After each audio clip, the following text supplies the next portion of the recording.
Thank you for joining us for the PICS webinar on 5 ways to improve contractor evaluation. My name is Catherine Gutierrez. I will be your host for today's presentation, and our presenter will be Scott Spencer. Scott has been a member of the contractor management industry for more than 10 years. He comes to PICS with several years of experience working with global leaders in contractor management and contractor evaluation. Scott Spencer will speak to us today on how to improve your contractor evaluation. And as we go through the presentation, we invite you to set aside your questions. Go ahead and put those and write them down however you'd like to keep track of them. And then what we'll do is we'll give you a chance to ask your question throughout the presentation, and we'll answer all questions at the end. So what I will do is when Scott Spencer completes his presentation, I will then ask him the questions that have been submitted on the chat panel, and Scott Spencer will answer those for us. To ask a question, simply open the chat panel. In the Send To drop-down list, you'll select the host. You'll enter your message in the chat text box, and then if you have a Windows system, you'll click Send. If you have a Mac system, you'll click Enter.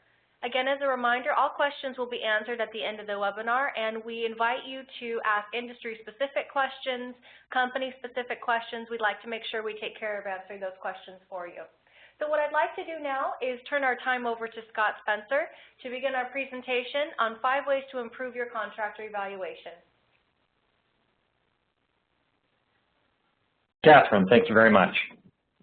I just want to confirm, how's the audio coming across okay on your end? It's great, thank you. Excellent. All right, let's see if I can move to the next slide.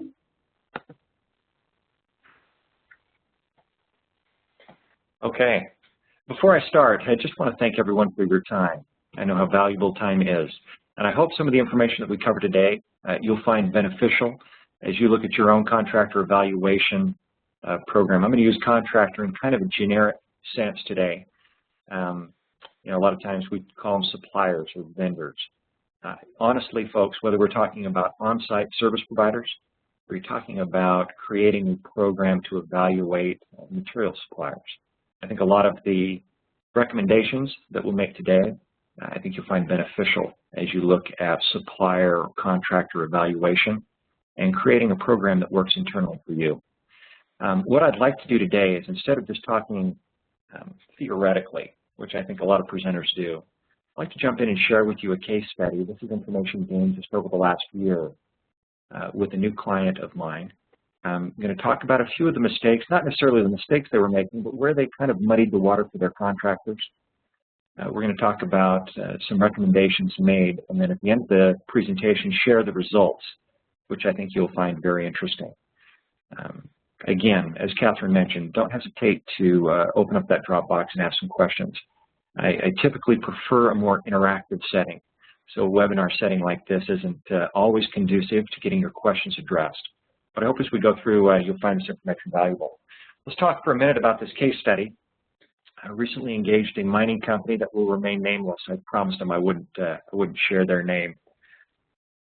But they operate in a rural geography. So the reason I went through some of these bullet points on the slide that you see in front of you right now is they were kind of in that perfect storm situation where it was difficult to implement a program. They were dealing with a lot of small mom and pop or one-man band organizations. They were in a rural geography where a lot of these contractors and suppliers, my client needed them just as much as they needed my client. So again, it puts you in a difficult situation when it comes to requesting, verifying, and gathering pertinent information on these companies. They had roughly 650 contractors supporting 5 locations. So not a huge global implementation, very local. And I hope there's people on the phone today that are looking at maybe sites where they've experienced challenges in getting off the ground that may represent or reflect this case study. They'd spent the last 4 years with a focused effort on contractor evaluation and pre-qualification of the ongoing management of that data. Internally, they had 3 full-time employees dedicated to implementation and communication of their expectations. Now, I'm not going to get into the nitty-gritty today on what expectations should be out there, what shouldn't, or what you should or shouldn't be gathering. We're going to talk more about the implementation. And I think one thing that's important to note about this mining company is they had good support from the groups that utilized their contractors, so from operations and procurement. So they didn't have a lot of pushback. There wasn't a lot of concern at the management levels about implementing it. Everybody saw the need, and they had good support. What's interesting, though, is after 4 years of working hard to implement this program, they had roughly half of their contractors participating. And of the half they had participating, they had roughly half that were meeting all of their expectations. And when I say expectations, in this particular area in Canada, they were looking at rate sheets, and they were looking at lost time and recordable incidents, and looking at insurance criteria. They were evaluating health and safety management processes, quality processes, etc. Only half had actually taken the time to complete their process and were companies that they deemed eligible to participate.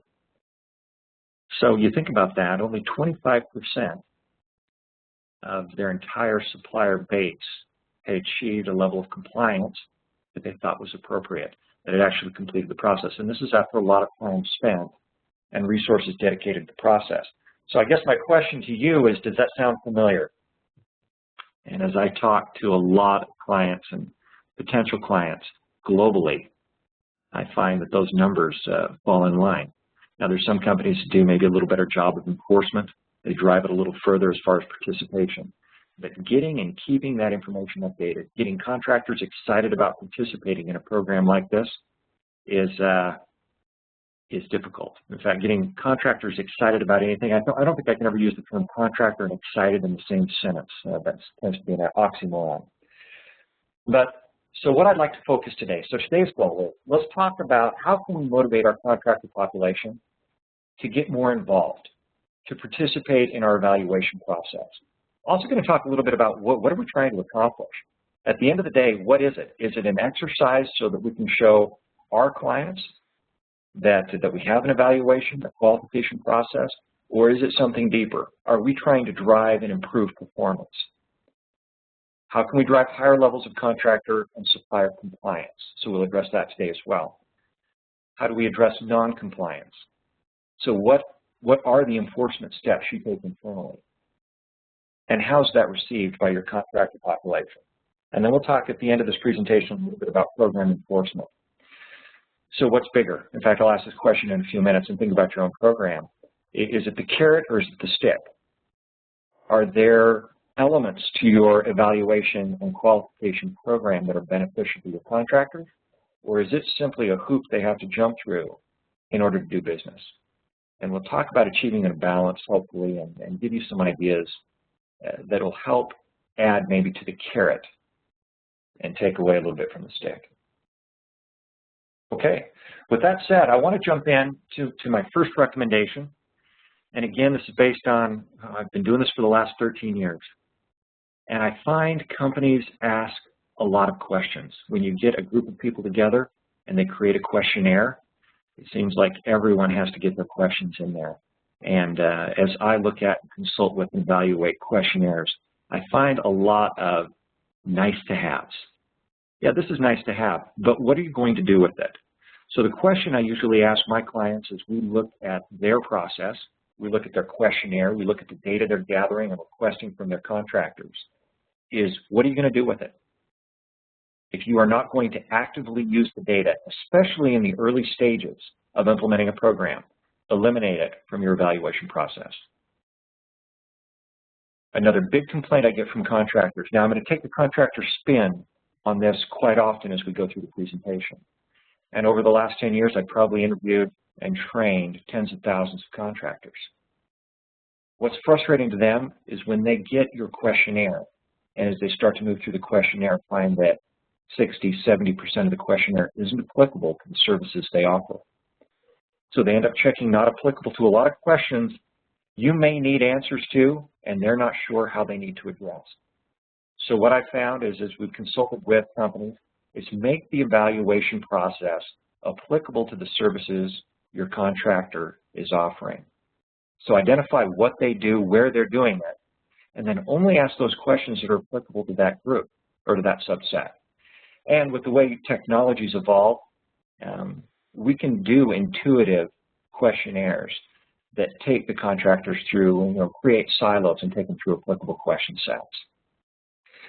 The initial evaluation process, as you take a look at how long it takes people to complete that initial questionnaire, that initial engagement step, should take no more than an hour. I talk to contractors every day and say, I spent a week trying to get through this questionnaire, and it involved a number of different departments from my organization. And then once I submitted the questionnaire, it kind of went into the abyss.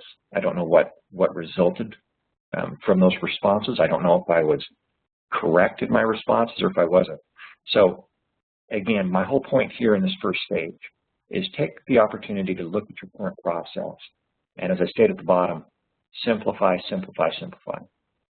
Reduce it back to just that data that your folks are going to use to make key procurement decisions, and that procurement can use to make sure that health and safety is prepared to onboard and engage contractors. All right, let's move to the second. Setting expectations. And I'm going to move to my third bullet here because I think it's important to know this. I see a lot of companies that start an evaluation process and they say, as they look at the data, or even before they've looked at the data, they say, well, we're going to measure this against industry, or we're going to fail contractors if they don't meet a randomly assigned number. A number that, from a recordable perspective or a lost time perspective may make sense to you internally, but may not make sense to your contractors. My recommendation, in fact, just doing a global implementation for a client right now, and we're implementing in geographies where they don't know where that baseline is. My recommendation to them is don't set the expectation before you understand and know where the baseline is. And I know that may sound very common sense to many of you on the phone, but it's interesting how many companies will randomly assign thresholds not knowing where their baseline exists. And there's nothing more frustrating to a contractor than to see a failure and know that that's not in line with the services they provide or the industry they support.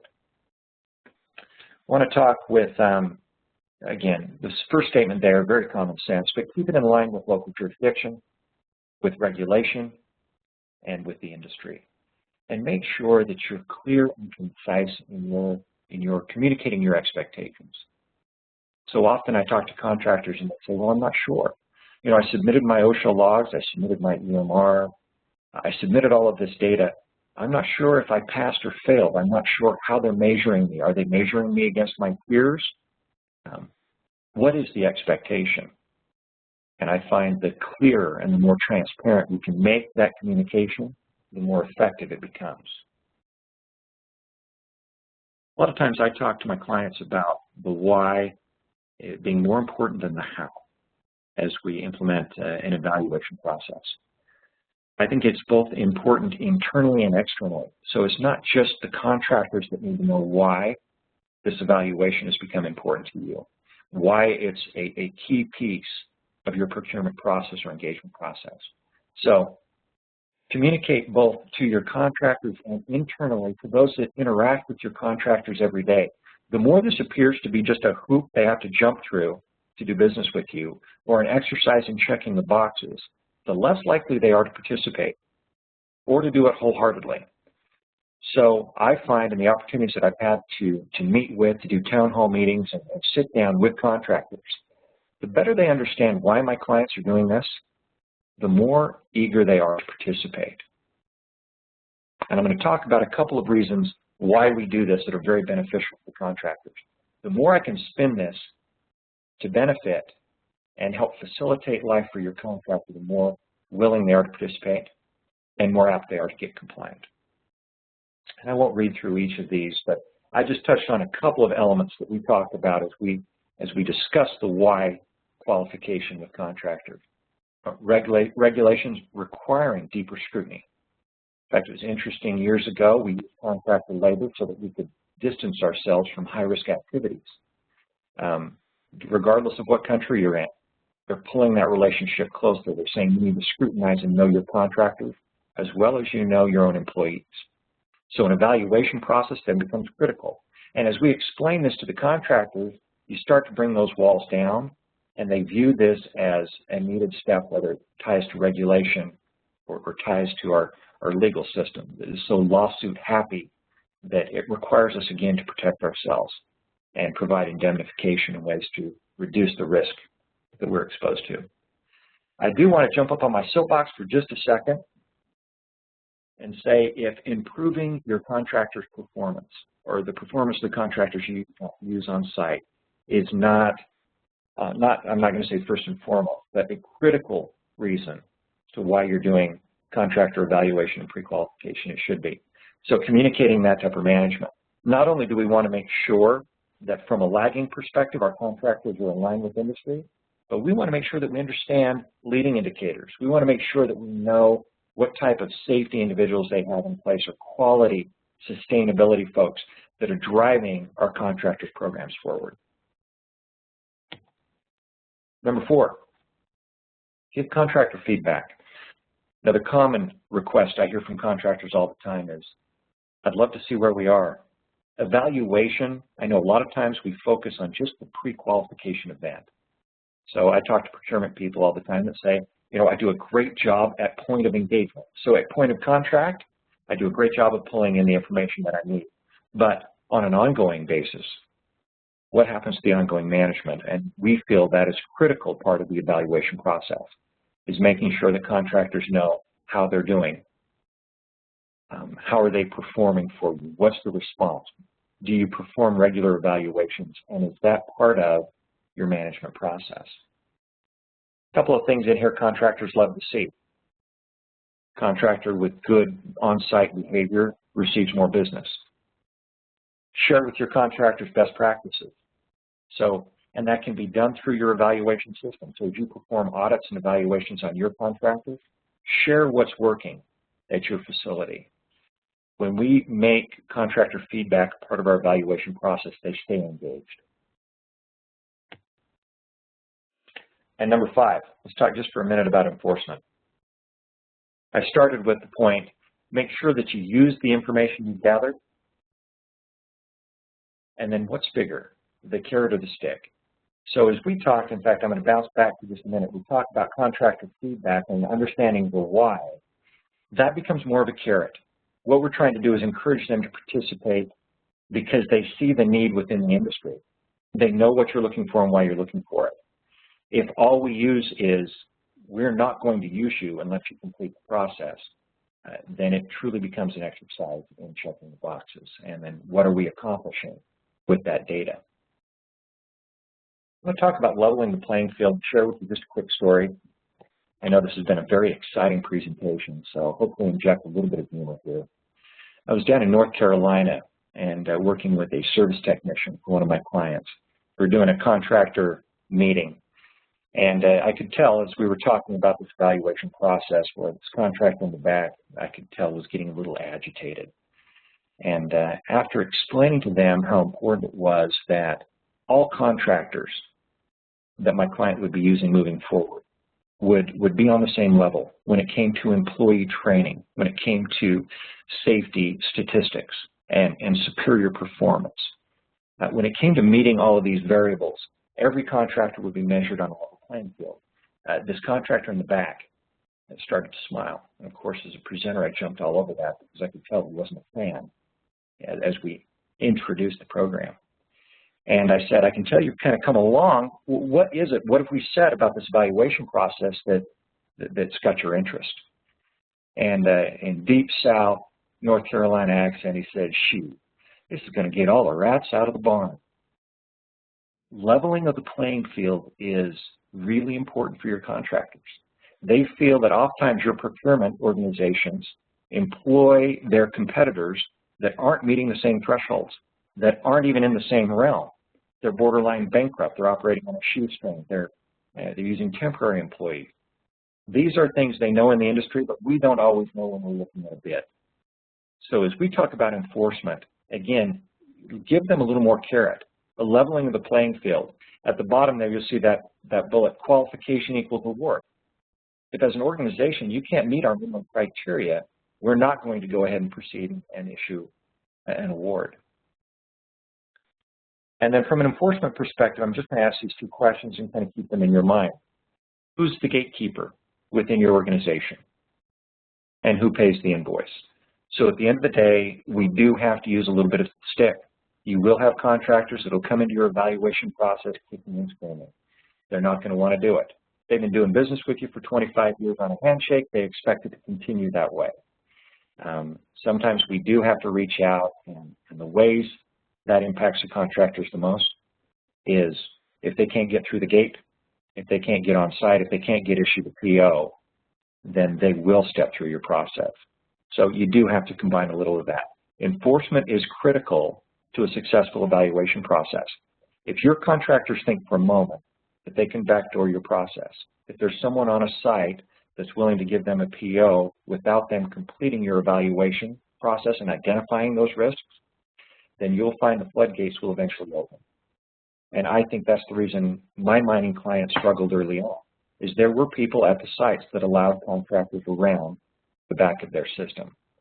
And if I can get in, then I quickly communicate to other clients that they can get in, or sorry, contractors, they can get in as well. All right, I'm going to move into the conclusion here, case study. So here were the, now whether it's the PIC solution or just implementing the suggestions that we gave them is irrelevant.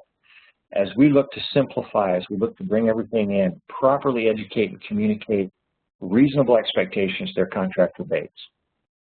Over the course of roughly 4 months, we're now about 6 months, we achieved 90% participation. I think a lot of that ties into how we were communicating with the contractors, bringing them in and helping them understand the why. Over the last 6 months, we've achieved roughly 80% compliance within that group. And when I say compliance, I mean they're meeting my clients' expectations when it comes to those elements that you commonly use as benchmarks or as measuring sticks for your contractors and suppliers, be it accident statistics that come from logs, or experience modification rate data, insurance, sustainability, quality data, whatever it is you're looking for. And over the last 6 months, we've performed over 500 contractor audits. So there's some subjective evaluation going on as well. I'm very excited that all of that data is in a common database where they can access and view it. I think this is probably the most important element, is those 3 full-time employees that were wearing the pre-qualification hat along with every other hat they were wearing. This dropped down to 3 to 5 hours a week of internal client resource. So instead of 3 full-time folks trying to accomplish this, they were able to drop those internal resources down to 3 to 5 hours a week. And in our opinion, represents a very successful case study when it comes to implementing an evaluation process. I want to spend just a couple of minutes just talking about this. What I've really enjoyed about spending the last few years with PICS is I've identified an organization that comes from industry. So when it comes to explaining the why we're doing this, I feel like PICS has a very good understanding of that. I'm not going to spend a lot of time selling, but don't reinvent the wheel. Please utilize this even if you are going to manage this process yourselves internally. There are some best practices we would love to share with your organization to help improve and improve your internal process. And share with you just a couple of the clients that are currently using the PIC system to manage their evaluation processes internally. What I'd like to do right now, we've talked general terms, we've talked in theoretics. Let's talk specific questions. So I'm very interested to see what kind of questions have come through to our moderator and host, Catherine. And let's go through quickly and address some of those. Thank you, Scott. Appreciate that. And let's check in with the questions here. I'll go ahead and ask these to you. And then if you can go ahead and answer those, that would be great. The first question I have is how large of a role, you had mentioned auditing. So the first question is how large of a role does auditing play in improving contractor evaluation? Yeah, that's a good question. Let me just point this out. You know, it's interesting, when we started drug and alcohol testing rigorously on sites, it wasn't just the initial test that was important. It was the fact that our employees knew that there'd be regular random tests performed, so they came to work every day prepared to deal with that. I feel audits fall into that same category. So as safety professionals, or quality, or environmental, as we want to look at performance or behavior going forward, an audit becomes a critical component for the evaluation of ongoing behavior or leading indicators.